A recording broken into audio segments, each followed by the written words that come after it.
This is the Washington Times front page for Thursday, October 30th, 2025. Thanks for joining us. I'm George Gerbo.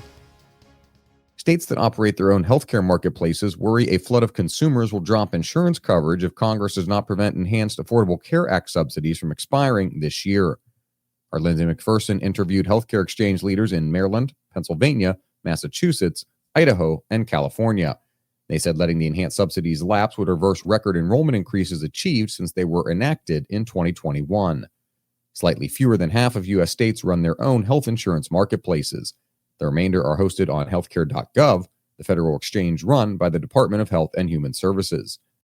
Open enrollment begins Saturday on the federal marketplace and in most states. Republican lawmakers say the Pentagon's crackdown on communications with Congress will make it harder for them to get the information they need on military affairs. Sources told our Ben Wolfgang and John Seward that the new rules would hamper key issues such as authorizing U.S. military action abroad, overseeing complex programs across the Defense Department, and getting quick answers to questions as they draft the nearly $1 trillion budget of the armed forces. It's the latest move in what is a concerted attempt to cut off the flow of information from the Pentagon. Staying with the Pentagon, Defense Secretary Pete Hegseth said his address to a rare gathering of hundreds of high-ranking military officers recently was intended to retool thinking across the entire chain of command. In comments Wednesday to a gathering of some 100 airmen at a base north of Tokyo, Bill Gertz reports Hegseth wasn't backing down. He said President Trump directed him to redirect the military toward warfighting and away from political correctness. Top military officials who spoke to Bill on the condition of anonymity sharply criticized the speech, which was also roundly panned by veterans. Senate Republicans have made public new documents they say show the Biden administration Justice Department was secretly surveilling their party.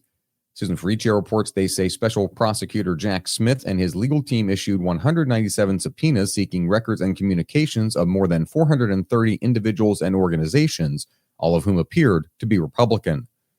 In January, Smith said he stood by his decision to indict President Trump and believes he would have been convicted of election interference if he had not been elected president a second time.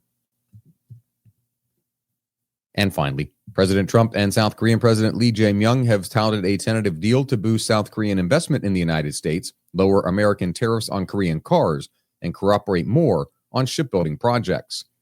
Andrew Salmon reports details including timings and investment vehicles were not clear, but South Korea's presidential office said a $200 billion cash investment and another $150 billion in U.S. shipbuilding would come soon.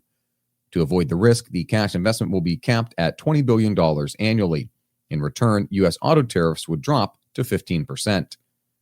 Trump also announced that the U.S. had agreed to share sensitive technology that would let South Korea build a nuclear-powered submarine. Find all today's front page stories at WashingtonTimes.com/front page or on the Washington Times app, and find us wherever you get your podcasts. You can also find us on social media at Wash Times for breaking news, sports, commentary, and more. For the Washington Times, I'm George Gerbo.